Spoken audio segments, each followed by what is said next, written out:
Welcome back, everyone. A top Treasury Department official is now signaling President Trump's proposal for 50-year mortgages is unlikely to address affordability.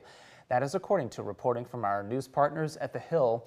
That concern really came up a lot from experts and economists alike since the president floated this plan just last week. Now, supporters of the plan say it could make home buying more affordable or accessible, but some opponents have worried the costs of such a plan will outweigh the benefits for prospective buyers.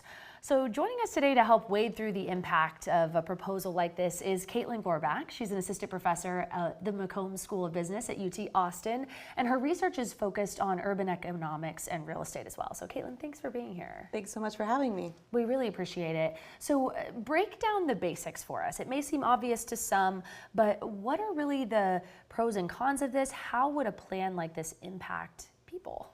Yeah, so what does an extension on a loan term do, keeping everything else fixed? On the plus side, it will lower monthly payments, but on the downside, it's going to mean that more of your monthly payment is going to paying interest, which is going to slow your wealth formation or the equity share that you own in your house.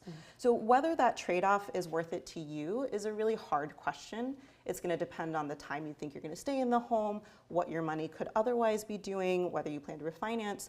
But I think to keep it simple, we can just look at two identical mortgages that only differ in their loan term. So let me walk through what that would look like if we were to extend it from 30 to 50 years. So in Austin, the average home value is about $500,000. And so if you do a 20% down payment, you'll have a loan of $400,000. For a 30-year fixed rate mortgage at prevailing interest rates, you'd pay about $2,500 a month. If we were to extend that to a 50-year plan, that would be about a $2,200 monthly payment. So you're saving about $300 a month. Yeah. So that's meaningful money to a lot of people. At the end of the year, you're saving about $3,300. At the end of 10 years, about $33,000. Where that comes at a cost is at the end of those same 10 years, you'll have significantly less equity. So about $50,000 less when you sell your house. $50,000 of that dollars is not coming back to you. And that's really hard because it means that you might not be able to buy as nice of a house for the next one, or you can't borrow that $50,000 to start a business or put your kid through college.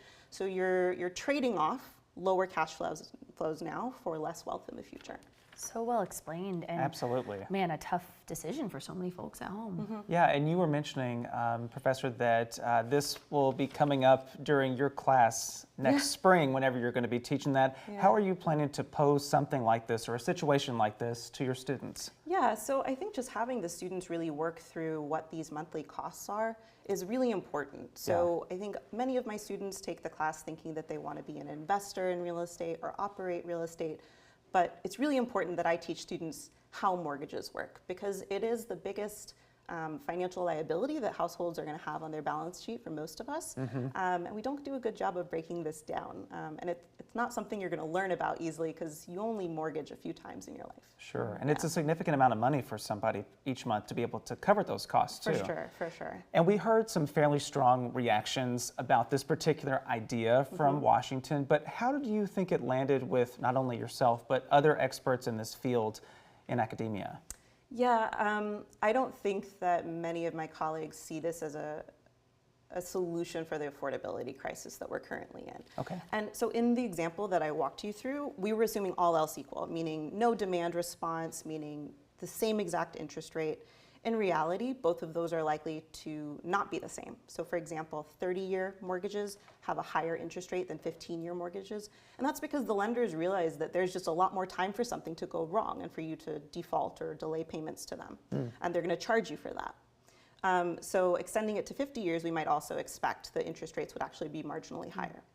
That's going to wipe out a lot of those kind of modest cash flow gains that we saw, right? About $200 to $300. Additionally, people are very sensitive to cash outlays, so this might actually increase demand for housing, which again would increase prices, and that would wipe out any of those gains. So I think economists are generally skeptical. Are there any impacts if something like this were to become a reality that would be particular to Texas or the Austin market?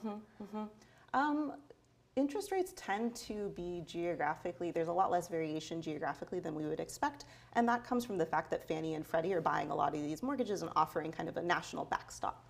Now, where I think Austin differs from a lot of other housing markets is in its supply response. So home prices are really high because a lot of people want homes and we just haven't built a lot. And so Austin is actually kind of leading the way here. It's supplying more new houses than almost any other city in the country. And you've seen that in house price dynamics, right? We're off about 24% from the peak. So I see room for optimism in Austin if we continue to permit. That being said, it's not like widgets. You just don't turn a crank and have houses come into production. Just shows up like that, right? It takes a while, right? It's been a couple years that we've been really having to work through adding this new supply.